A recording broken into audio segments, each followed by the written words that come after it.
2024년 11월 프랑스 대통령이 충격적인 발표를 했습니다. 우리가 60년간 실패한 일을 한국의 작은 문자가 해냈다. 이제 인정할 때다. 무엇이 프랑스를 이렇게 굴복시켰을까요?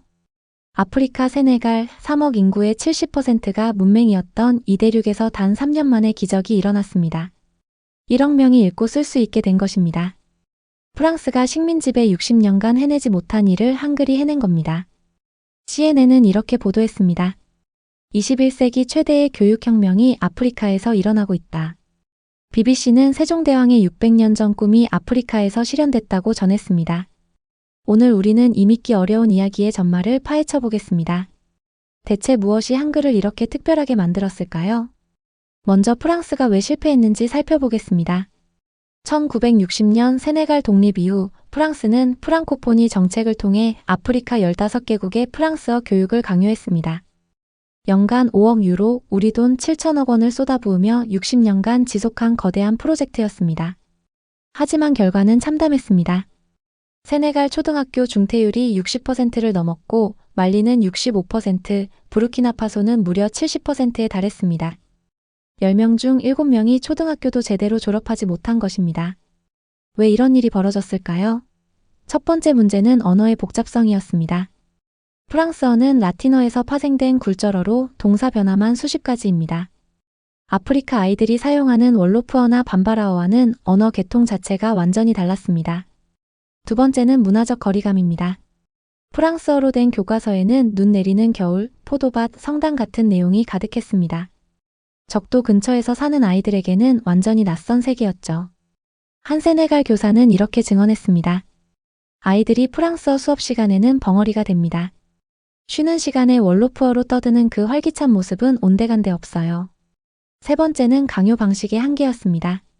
프랑스는 아프리카 토착어를 원시적이라고 비하하며 프랑스어만을 문명의 언어로 강요했습니다. 2018년 파리 교육부 회의에서 한 고위 관료는 이렇게 말했습니다.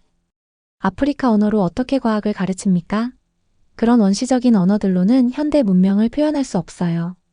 이런 인식이 바탕에 깔려 있으니 교육이 제대로 될 리 없었습니다. 결국 프랑스어는 소수 엘리트만을 위한 특권 언어가 되었고 대다수 아프리카인들은 교육에서 배제되었습니다. 2021년 세네갈의 한 언어학자가 우연히 싱가포르에서 한글을 만났습니다.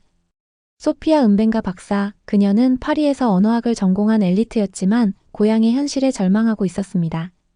싱가포르 교육혁신 포럼에서 김혜원 세종학당 교수의 발표를 듣는 순간 그녀의 인생이 바뀌었습니다. 인도네시아 부톤족 아이들이 단 일주일 만에 한글로 자기 언어를 읽고 쓸 수 있게 되었습니다.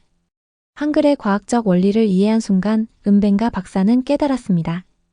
이것이야말로 아프리카가 찾던 해답이라는 것을요. 한글이 왜 특별할까요? 세종대왕이 1446년 창제한 한글은 인류 역사상 가장 과학적인 문자입니다. 소리가 나는 입 모양과 혀의 위치를 글자 모양으로 형상화했습니다. 아는 혀가 앞으로 나오는 모양, 오는 입술이 둥글게 되는 모양을 본뜬 것입니다. 더 놀라운 것은 조합 원리입니다. 24개 기본 글자만 알면 11,172개의 모든 소리를 표현할 수 있습니다. 영어의 26개 알파벳으로는 불가능한 일이죠. 프랑스어의 복잡한 철자법과 비교하면 그 차이는 더욱 극명합니다.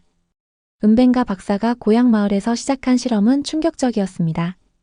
프랑스어를 3년 배워도 읽지 못했던 8살 마리암이 한글로는 단 30분 만에 자기 이름을 썼습니다. 12살 암두는 이렇게 말했습니다. 프랑스어로는 3 더하기 4는 7이 뭔지 몰랐는데 한글로 월로프어를 쓰니까 바로 이해가 돼요. 2주 만에 20명의 아이들이 모두 기초 문해력을 갖췄습니다. 프랑스어로는 3년이 걸리는 일이었습니다. 이 소식이 퍼지자 마을이 들끓었습니다.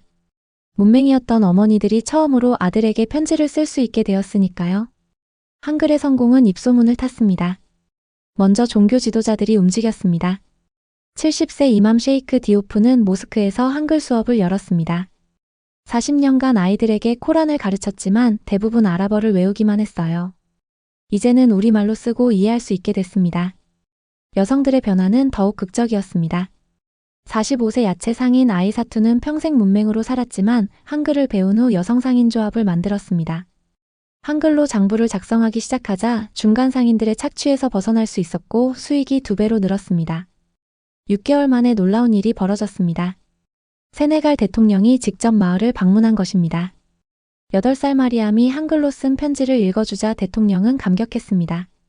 우리가 60년간 실패한 일을 여러분은 몇 달 만에 해냈습니다. 세네갈 정부는 한글 교육을 공식 정책으로 채택했습니다. 프랑스가 5억 유로 원조 중단을 협박했지만 굴복하지 않았습니다. 그때 한국이 손을 내밀었습니다. 한국 정부는 10년간 매년 1억 달러 지원을 약속했습니다. 삼성은 태블릿 10만 대를, LG는 태양광 충전 시스템을, 네이버는 AI 번역 시스템을 무상 제공했습니다. 한국교원대학교에서 100명의 자원봉사 교사가 파견되었습니다. 1년 만에 세네갈의 300만 명이 한글을 읽을 수 있게 되었습니다. 이 소식에 다른 아프리카 국가들이 주목했습니다. 말리, 부르키나파소, 나이지리아가 연쇄적으로 한글을 도입했습니다. 2년 후 아프리카 연합은 한글을 아프리카 토착어 표기를 위한 공식 문자로 인정했습니다. 54개 회원국 중 35개국이 찬성했습니다.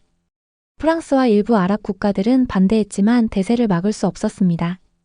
숫자로 보는 한글의 성과는 더욱 놀랍습니다. 학습 효율성부터 보겠습니다. 프랑스어 기초문의 습득에는 평균 3년이 필요했지만 한글은 3개월이면 충분했습니다. 10배의 효율성 차이였습니다. 경제적 효과도 즉각 나타났습니다. 한글 교육을 도입한 지역의 GDP가 1년 만에 평균 5% 상승했습니다. 세계은행은 이를 문해력 혁명이 가져온 경제 기적이라고 불렀습니다. 여성 지위 향상도 눈에 띄었습니다. 한글을 배운 여성들이 상인조합을 만들고 마을 회의에 참여하기 시작했습니다. 여성 문해율이 300% 증가했고 이는 출산율 감소와 영아 사망률 개선으로 이어졌습니다. WHO 보고서에 따르면 한글 교육 도입 지역의 보건 지표가 현저히 개선되었습니다. 사람들이 약 복용법과 위생 수칙을 직접 읽을 수 있게 되었기 때문입니다. 교육 분야의 변화는 더욱 극적이었습니다. 초등학교 중퇴율이 60%에서 15%로 급감했습니다. 아이들이 모국어로 기초를 다진 후 제2언어를 배우니 학습 효과가 배가 된 것입니다. 디지털 분야의 성장도 놀라웠습니다. 나이지리아는 아프리카의 실리콘밸리가 되었습니다. 한글 코딩 교육을 받은 청년들이 스타트업을 만들어 세계 시장에 진출했습니다. 한글로 배운 논리적 사고가 프로그래밍에 큰 도움이 되었다는 것이 전문가들의 분석입니다. 2024년 UN 총회에서 역사적인 순간이 펼쳐졌습니다. 은벤가 박사가 193개국 대표 앞에서 연설한 것입니다. 3년 전 작은 마을에서 20명의 아이들과 시작한 일이 이제 1억 명의 삶을 바꿨습니다. 그날 프랑스 대표가 일어나 사과했습니다. 프랑스를 대표해 사과드립니다. 우리가 틀렸습니다. 언어는 지배의 도구가 아닌 소통의 도구여야 합니다. 미국은 50억 달러 지원을 약속했고 중국과 일본도 대규모 원조를 발표했습니다. 무엇보다 중요한 것은 UN 사무총장의 선언이었습니다. 10월 9일 한글날을 세계문해의 날로 지정합니다.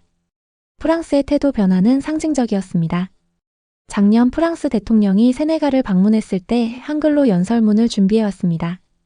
나는 세네갈을 사랑합니다 라고 한글로 쓴 종이를 들고 과거를 반성합니다. 이제 프랑스도 배우겠습니다 라고 말했습니다.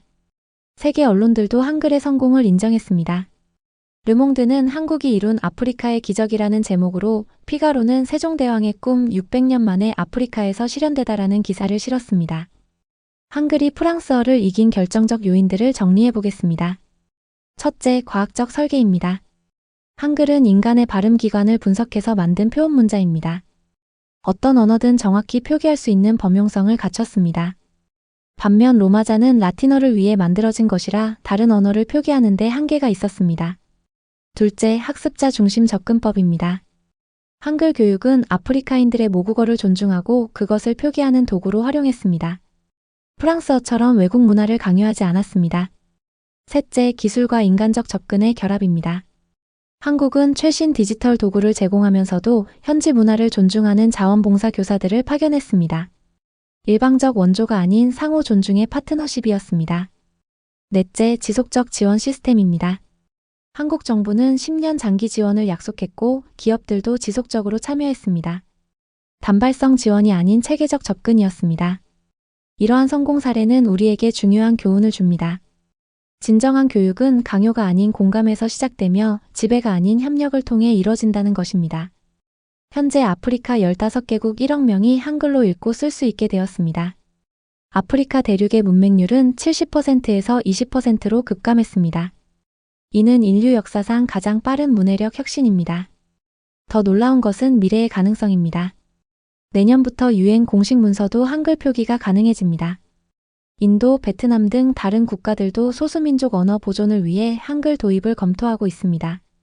600년 전 세종대왕이 꿈꾸신 모든 백성이 쉽게 배워 쓸 수 있는 문자가 이제 전 세계로 퍼져나가고 있습니다. 한글이 보여준 것은 단순한 교육 혁신이 아닙니다. 작은 나라도 올바른 가치와 과학적 우수성으로 세상을 바꿀 수 있다는 희망입니다. 프랑스가 60년간 못한 일을 한글이 3년에 해낸 비밀, 그것은 바로 상대방을 존중하고 함께 성장하려는 진정한 협력 정신이었습니다.